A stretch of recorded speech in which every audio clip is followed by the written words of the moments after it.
इसको हम production function कहते हैं इंग्लिश में।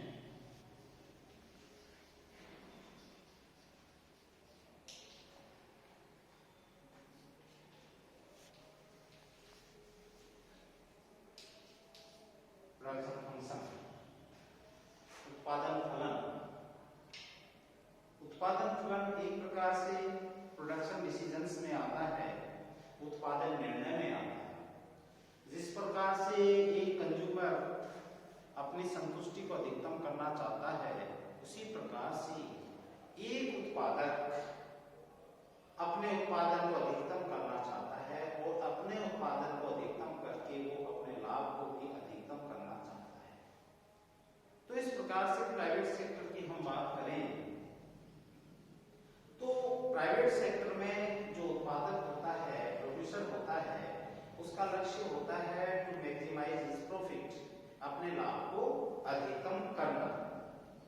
अब यहाँ पर हम उत्पादन फलन को जब हम परिभाषित करते हैं तो उसमें हम ये देखेंगे कि उत्पादन करने के लिए उत्पादन के विभिन्न साधनों की जरूरत पड़ती है और उसमें भूमि, श्रम, पूंजी, साहसी, तकनीक, प्रबंध आदि, संगठन आदि, ये सारे फैक्टर्स हैं जो उत्पादन में सहयोग करते हैं और इन्हें हम इनपुट्स कहते हैं, आगते कहते हैं या पढ़ते कहते हैं हिंदी में। तो ये जो आगते हैं, इन आगतों के लगाने से, इनके उपयोग करने से जितना उत्पादन होता है उसे हम उत्पादन फलन कहते हैं। अर्थात भौतिक आगतें तथा भौतिक उत्पाद के मध्य जो संबंध होता है उसे हम उत्पादन फलन कहते हैं। प्रोफेसर सैमुअल्सन के अनुसार उत्पादन फलन एक तकनीकी संबंध है जो ये बताता है कि उत्पादन के साधनों के प्रत्येक विशेष संयोग के द्वारा कितनी वस्तुएं उत्पादित की जा सकती हैं। इस प्रकार से प्रत्येक उत्पादक उत्पादन के लिए अपनी योजना बनाता है और उसमें विभिन्न साधन और उनके जो अल्टरनेट्स है, वैकल्पिक जो संयोग है, उसके बारे में वो अनुमान लगाता है और उन संयोगों में से केवल वह उसी संयोग को अपनाता है जिसमें न्यूनतम लागत से सर्वाधिक उत्पादन संभव होता है। प्रोफेसर लेब्निज ने कहा है कि उत्पादन फलन शब्द उस भौतिक संबंध के लिए प्रयुक्त किया जाता है जो एक क्रम के साधनों की इकाइयों और प्रति इकाई समयानुसार प्राप्त वस्तुओं और सेवाओं की उत्पत्ति के बीच पाया जाता है। हम लिख सकते हैं यहाँ पर मान लो x है हमारा, that is function of a b c सो है। ये हमारे उत्पादन के साधन हैं। इन उत्पादन के साधन, मान लो एक मीन्स हम यहाँ पर भूमि ले, बी मीन्स हम कैपिटल ले, सी मीन्स हम एंटरप्रेन्योरशिप ले हम। तो इस प्रकार से टेक्नोलॉजी हम ले, ये हमारी आगतें हैं। इन आगतों पर डिपेंड करेगा हमारा ये प्रोडक्शन। एक्स मीन्स यहाँ पर उत्पादन। तो इस प्रकार से इन आगतों और इन आगतों के माध्यम से जो हमारे उत्पादन प्राप्त होता है, तो भौतिक आगतें और भौतिक उत्पाद, इन दोनों के बीच जो संबंध पाया जाता है उसे हम उत्पादन फलन कहते हैं। उत्पादन फलन के विभिन्न निर्धारित तत्व हैं। टेक्नोलॉजी है, अच्छी टेक्नोलॉजी हम अडॉप्ट करते हैं तो पहले से कम साधन का प्रयोग करते हुए भी हम उतना ही उत्पादन प्राप्त कर सकते हैं। दूसरा कि उस उत्पादन में हम कितनी इकाइयां उत्पादन के साधनों के लगाते हैं, ज्यादा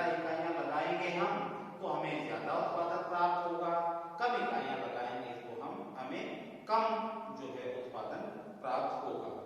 तो इस प्रकार से ये उत्पादन फलन एक उत्पादक के लिए बहुत इंपॉर्टेंट होता है।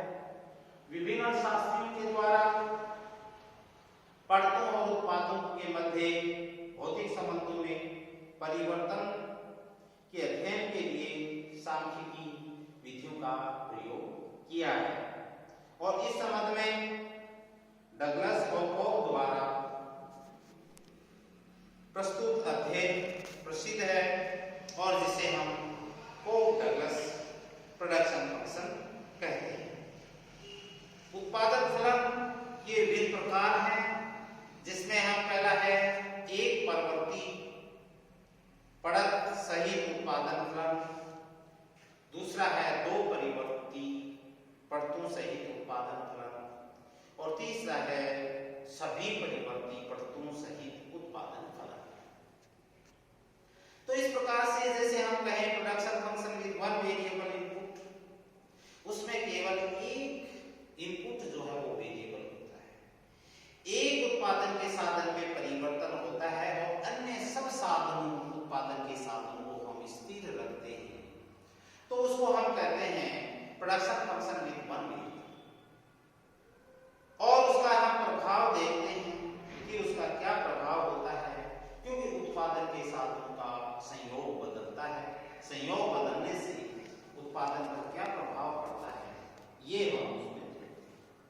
फिर है दो परिवर्ती पड़तों सहित प्रोडक्शन फंक्शन अर्थात production function with two variable inputs, जहां पर दो उत्पादन के साधन जो है वो परिवर्तित होते हैं और अन्य उत्पादन के साधन जो है वो स्थिर रहते हैं और उसका उत्पादन के ऊपर क्या प्रभाव पड़ता है, ये हम उसके अंतर्गत देखते हैं। तीसरा है सभी परिवर्ती पड़तों सहित उत्पादन फलन, जिसमें उत्पादन के सभी साधनों को हम परिवर्तित करते हैं, जो कि लॉन्ग टर्म में होता है, दीर्घकाल में होता है और जो कि एक प्रकार से हम रिटर्न्स टू स्केल पैमाने के प्रतिफल के बारे में हम उसमें हम देखते हैं कि किस तरीके से उत्पादन के सभी साधनों में परिवर्तन होने से उत्पादन के ऊपर क्या प्रभाव पड़ता है, ये चीज हम उसके अंतर्गत देखते हैं। फिर हम देखते हैं उत्पादन फलन की क्या क्या मान्यताएं हैं। इसके अंतर्गत फर्स्ट है मान्यता, हम देखते हैं कि फर्म उत्पादन में सर्वाधिक उपयुक्त तकनीक का प्रयोग करती है, जो उसको अच्छी से अच्छी टेक्नोलॉजी जो मिल रही है उसका प्रयोग वो करती है। फिर उत्पादन फलन की समयावधि में उत्पादन तकनीक एवं प्रौद्योगिकी में कोई परिवर्तन नहीं होता है, या अल्पकाल में होता है, इनमें कोई परिवर्तन नहीं होता है। उत्पादन के साधनों में किसी भी सीमा तक विभाज्यता है, अर्थात उनको हम विभाजन उनका कर सकते हैं, ये विभाज्यता है। उत्पादन फलन का संबंध किसी निश्चित समयावधि तक सीमित होता है। अगला है अल्पकालीन उत्पादन फलन के अंतर्गत उत्पादन के कुछ साधन स्थिर रहते हैं, अन्य कुछ साधन परिवर्तनशील हैं, ऐसी मान्यता रहती है। अगला है दीर्घकालीन उत्पादन फलन के अंतर्गत ये मान्यता निहित है कि दीर्घकाल में उत्पादन के सभी साधनों में परिवर्तन संभव होता है और अतः उत्पादन साधनों का जो अनुपात है वो पूर्ववत रहता है, क्योंकि सभी में परिवर्तन होता है। इसी तरीके से हम देख सकते हैं कि उत्पादन फलन की मुख्य विशेषताएं क्या हैं।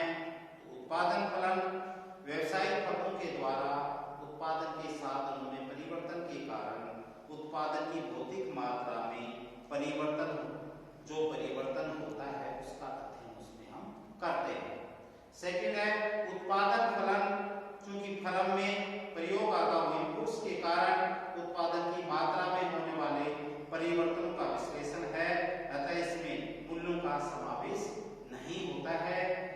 थर्ड है तकनीक और जो प्रौद्योगिकी है उसमें जो परिवर्तन होता है उसके कारण उत्पादन फलन में भी परिवर्तन हो जाता है।